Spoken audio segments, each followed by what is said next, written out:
সম্পর্কে বলি, দেখেন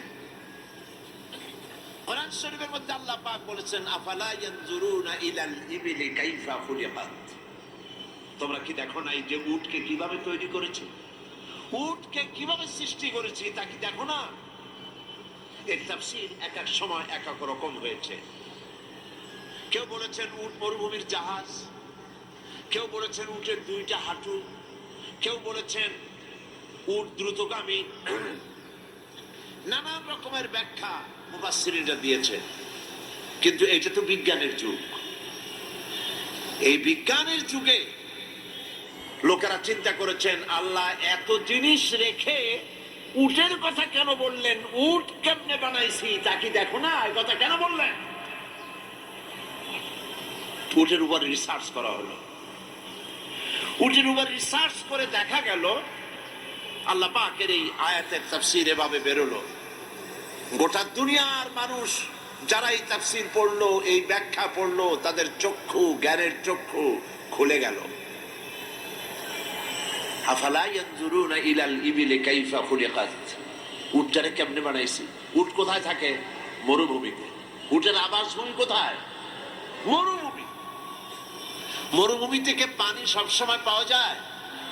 যায় না। মরুভূমিতে লু হাওয়ায় বালুর ঝড় হয়, সাইমুম যাকে বলা হয়, বালুর ঝড়। এই ঝড় একটানা কয়েকদিন পর্যন্ত থাকে।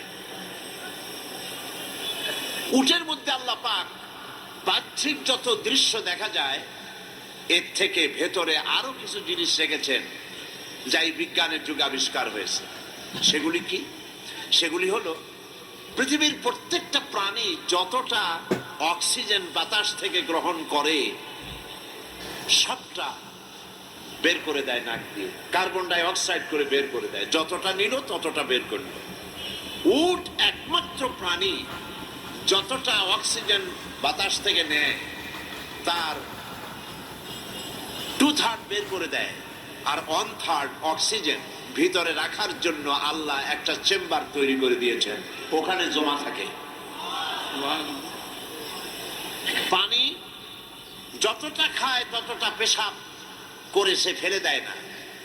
রিজার্ভ একটা ট্যাঙ্ক আল্লাহ পাক ওর বুকের মধ্যে এক পাশে রেখে দিয়েছেন, কিছু পানি সেখানে জমা থাকে সব সময়ের জন্য। কেন? মরুভূমিতে যখন ঝড় হয় লোকেরা টের পায়, সব যার যার বাড়ি চলে যায়।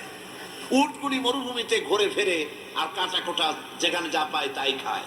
যখন ঝড় হলো সে তো আর বাড়ি ফিরতে পারবে না, তখন মরুভূমির এই বালুর ঝড়ে তার তো মরে যাওয়ার ছাড়া কোনো পথ নাই। সেজন্য রব্বুল আলামিন উটের বাঁচার জন্য তাকে জ্ঞান দান করেছেন।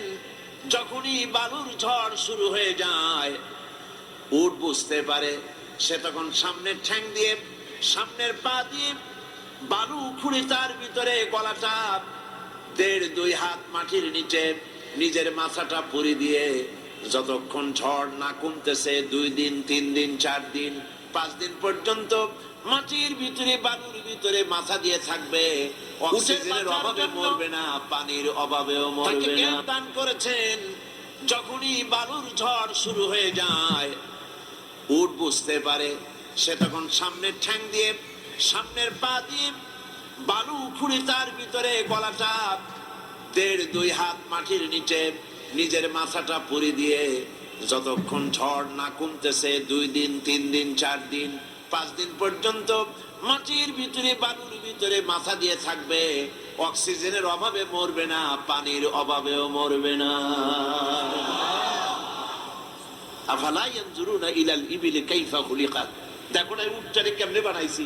সুবহানাল্লাহ বলে। কোরআন শরীফ যুগের চাহিদা পূরণ করে। প্রত্যেক যুগে আজ গ্যালাক্সি, মিল্কি ওয়ে, নবমণ্ডল, ভূমণ্ডল